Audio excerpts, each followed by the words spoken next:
네, 안녕하세요. 7월 20일 일요일입니다. 금요일에 멤버십 수익률 보시면요. 어플라이드 디지털이죠. 거기서 7%의 수익이 추가가 됐습니다. 오늘은 이제 주식 공부 시간으로 특별하게 바둑과 주식을 한번 비교해보는 그런 시간을 가져보겠습니다. 그래서 제목은 바둑과 주식 이렇게 비슷하다니로 지어봤습니다.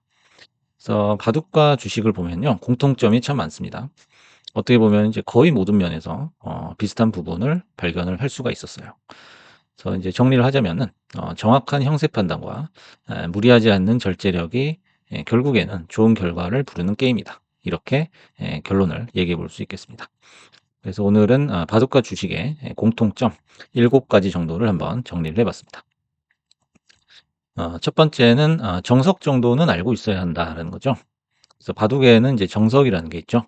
그래서 돌이 이렇게 놓이게 되는 정해진 길을 얘기하는 거죠. 그래서 바둑에서 정석은 꼭 알아야 할 기본적인 모양을 얘기하는 겁니다. 주식도 마찬가지여서 기본적인 캔들 패턴이나 그다음에 이평선에 대한 해석 같은 거 이런 거는 일단 기본적으로 알고 계셔야 된다는 거죠. 그래서 이제 이 가장 기초적인 것을 얼마나 정확하게 잘 알고 있느냐가 실전 투자의 기본이 될 것이다라는 거죠. 실전에서는 이 기초적인 것을 우습게 본다면은 패배 확률이 더 높아진다라는 거죠. 그래서 쉬운 실수는 우리가 매번 또 반복을 하는 그런 경향이 있습니다. 예를 들면 이제 상승장에서 방심을 하는 거죠. 이제 매일매일 수익이 나니까 방심을 하고 내가 주식을 잘한다고 자만심을 가지고요. 그리고 또 위험 관리에 소홀하다 보면 어느새 또 계좌가 손실이 나는 그런 경우를 볼 수가 있습니다. 두 번째 공통점은 손이 빠르면은 실수가 많다라는 거죠. 그래서 바둑에서 보면 조급하신 분들이 있죠. 그래서 항상 수를 먼저 두고서 생각을 하는 거예요. 그러다 보면 이제 실수가 빈번해지게 되죠. 그래서 저기 말고 딴 데다 둘 걸 하는 그런 후회를 많이 하게 됩니다. 요거는 이제 주식도 마찬가지죠. 생각하고 매수하느냐 아니면은 이제 매수해 놓고 뒤늦게 생각하느냐. 이 두 가지는 아주 큰 차이가 있다고 볼 수가 있습니다.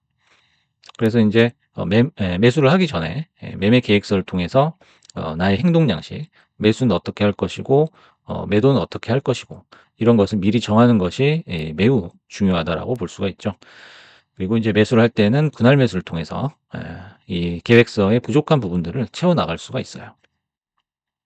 그래서 계획서를 쓸 때 많은 고민을 하고 일단 매수를 했다면은 기계적으로 이 계획서대로 실행만 하면 될 것이다라는 거죠. 그래서 이 주식 매매 또 매수 또는 매도를 하면서 지나치게 많은 생각을 할 필요가 없다는 겁니다. 그래서 충분한 생각을 했다면 이 매매 계획서를 번복을 해서는 안 된다라는 거죠. 그다음에 세 번째 공통점을 보자면은 바로 이 기세, 추세를 무시하면 안 된다라는 겁니다. 바둑이란 거는 당일의 기세다. 이런 얘기가 있죠.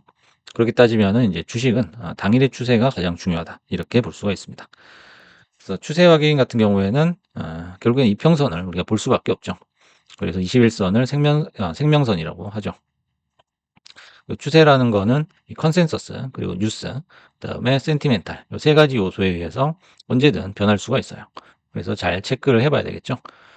그리고 치고 올라오는 힘, 요 기세 또한 이 세 가지 요소가 결정하는 경우가 많습니다. 그래서 현실 부정이나 자기 합리화를 하지 말라는 거죠. 예를 들어서 인제 추세가 꺾였어요. 꺾였는데 내가 가지고 있는 종목이기 때문에 계속 올라갈 거야. 이렇게 현실을 부정한다든지 합리화를 하는 것은 굉장히 좋지 않다라는 거죠. 그래서 인제 차트를 보실 때는 오로지 추세의 모든 것을 맡겨야 된다는 겁니다.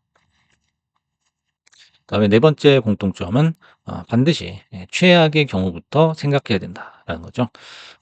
우리가 주식을 인제 매수를 하게 되면 '이거 오르면은 얼마에 팔아야지.' 오직 이 생각밖에 없죠. 하지만은 그 반대라는 거예요. 최악의 경우를 생각하고 대비해야지만 결과가 좋다라는 거죠.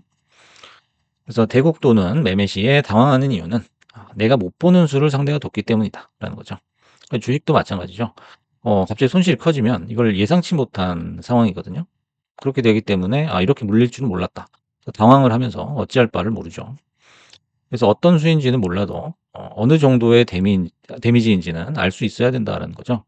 예를 들어서 인제 내가 하루에 최대로 받을 수 있는 어떤 손실이 하루 100만 원이다. 이렇게 정해 놓는 게 좋다는 거예요. 그럼 100만 원 안쪽에서는 내가 충분히 이 마음의 준비를 할 수가 있기 때문이거든요. 그래서 어떤 충격이라도 흡수할 수 있는 마음의 준비를 먼저 하자라는 거예요. 그래서 최악의 경우에 바둑 같은 경우에는 패배죠. 그다음에 주식 같은 경우에는 결국에는 손절이거든요. 예, 그 최악의 상황을 먼저 머릿속에 넣어 두어야 한다라는 겁니다. 그래야지만 제대로 대처를 할 수 있다는 거죠. 그리고 이제 상대가 강력하면 나는 언제든 고꾸라질 수 있다라는 거예요. 그래서 상대라는 건 결국에는 시장을 얘기하는 거겠죠. 하락장이 오거나 아니면 내가 예상치 못한 그런 돌발 상황이 발생한다면 나는 고꾸라질 수 있다라는 거를 항상 염두에 둬야 되는 거죠. 그리고 흑돌이 한 번 놓이면 반드시 백돌이 따라온다라는 거죠. 바둑이 이런데요. 주식도 마찬가지입니다. 혼자서 계속적으로 수익을 먹을 수는 없다라는 거죠. 그래서 대국이나 매매 전에 최악의 경우를 상정하고 이를 최대한 방어하기 위해 어떤 전략을 짜야 하는지를 고민하는 것. 이것이 바로 바둑이든지 주식이든지 승리의 첫걸음이 된다라고 생각을 합니다. 그리고 다섯 번째는 늦었다고 생각할 때가 가장 빠르다라는 거죠. 그래서 '손해 봤다.'라고 생각이 들 때 바로 잘라야 된다라는 거죠. 바둑에서도 뭐 부분 전투에서 질 때가 있죠. 근데 그거를 내가 이기고 싶다고 해 가지고 계속 두고 있으면은 점점 늪으로 빠져들죠. 그 주식에서도 마찬가지예요. 한 마이너스 3% 정도에서 내가 충분히 자를 수가 있는데 그거 자르기가 아까운 거예요. 그 손절하기가 아까워 가지고 계속 방치를 한다든지 물을 타 가지고 결국에는 손실을 눈덩이처럼 불리는 경우를 종종 보게 됩니다. 그래서 손해를 만회하기 위해 무리수를 두면 바둑이 그 자리에서 끝나버려요. 불개패로 끝나버리죠. 주식도 마찬가지죠. 손실을 만회하기 위해서 내동매매를 하면 그 자리에서 참사가 발생한다는 겁니다. 그래서 실수가 실수를 부르는 법이죠. 그래서 손실을 절대 눈덩이처럼 굴려서는 안 된다라는 거죠. 그래서 마이너스라도 본전 근처에서 무조건 손절해야 된다라는 거죠. 예를 들어서 내가 한 5만 원에 주식을 샀어요. 근데 인제 이게 한 45,000 까지 빠졌다가 이제 올라오네요. 올라와서 49,500원 정도까지 왔어요. 그러면 이제 500원 남은 거죠. 그러면 인제 거기서 자르면 되거든요. 근데 대부분이 어떻게 하냐면 5만 원이 올 때까지 기다려요. 그래서 51,000 원, 52,000 올라간다고 예 상상을 하는 거죠. 하지만 상상대로는 절대로 되지 않습니다. 49,500을 딱 찍고 바로 내려가 버리거든요. 그러면 그때는 또 아까워 가지고 손절을 못 하게 된다는 거예요. 그런 케이스가 많습니다. 그래서 손빼기나 손절을 하라는 이유는 뭐냐라는 거죠. 그래서 해당 전투 또는 주식에서 매매죠. 매매는 다시 본전으로 못 온다라는 거예요. 예를 들어서 이제 5만 원에서 뭐 48,000원을 손절 라인으로 잡았어요. 그거는 만약에 이 5만 원에서 48,000원까지 떨어지고 밑으로 더 내려가면 다시는 이 48,000원 위로 올라오기 힘들다라는 판단 때문이거든요. 그 판단, 손절 라인을 잡은 데는 이유가 있다라는 거예요. 그래서 일단은 그 밑으로 내려가면 단념하고 추가 손실을 막는 게 좋다는 거예요. 그래야 다음 기회를 잡을 수가 있거든요. 그래서 손절이라는 거는 일종의 사석 작전이다라는 거죠. 그래서 바둑에는 사석 작전이라고 자기 돌을 죽여 가지고 그래서 어떤 전투의 균형을 맞춘다든가 그런 이제 작전이 있어요. 주식도 마찬가지죠. 전투에선 졌지만 이를 계기로 전쟁에서 승리하는 역전의 기회를 만들 수 있다는 거예요. 그래서 냉정하게 판단하는 것이 중요하다는 거죠. 다음에 여섯 번째 공통점은 감정이 흔들리면 결과는 패배로 바로 연결이 된다는 거죠. 그래서 이제 포모라 그래서 남의 떡이 더 커 보이면 무리수를 우리가 투척을 하게 되죠. 바둑도 마찬가지거든요. 남의 집이 커 보이면 그 집에 무리하게 또 들어가게 됩니다. 그래서 여러 가지 또 실수가 나오게 되고 결국 지게 되죠. 그래서 뭐 포모가 온다든지 이런 감정이 흔들린다든지 하는 것은 그 기저에 뭐가 깔려 있느냐. 결국엔 욕심이 깔려 있다는 거죠. 그래서 무리하게 욕심을 내는 것은 바둑이든 주식이든 만악의 근원이다라는 거죠. 그래서 눈에 보이는 것만 보고 판단해서 감정이 동요하면 바로 패배의 길로 빠져든다라는 거죠.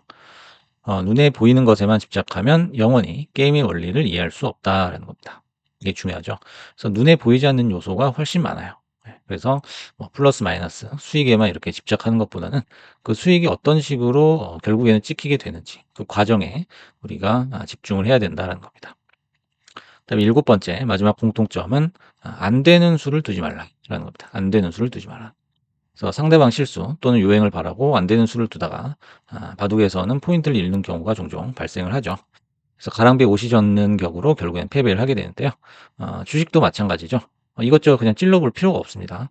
되는 종목은 정해져 있어요. 그래서 잘 가는 종목에 항상 선택과 집중을 해라. 된다라는 겁니다. 그래서 이제 주식은 동전 던지기가 아니다라는 거예요.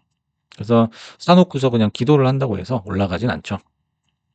그래서 내가 무슨 수를 뒀는지에 대해 정확히 알고 있어야 된다라는 거죠. 내가 어떤 매매를 했는지에 대해서 잘 알아야 하고, 그걸 잘 알기 위해서는 사전에 매매 계획서를 철저하게 작성하는 습관을 길러야겠다라는 겁니다.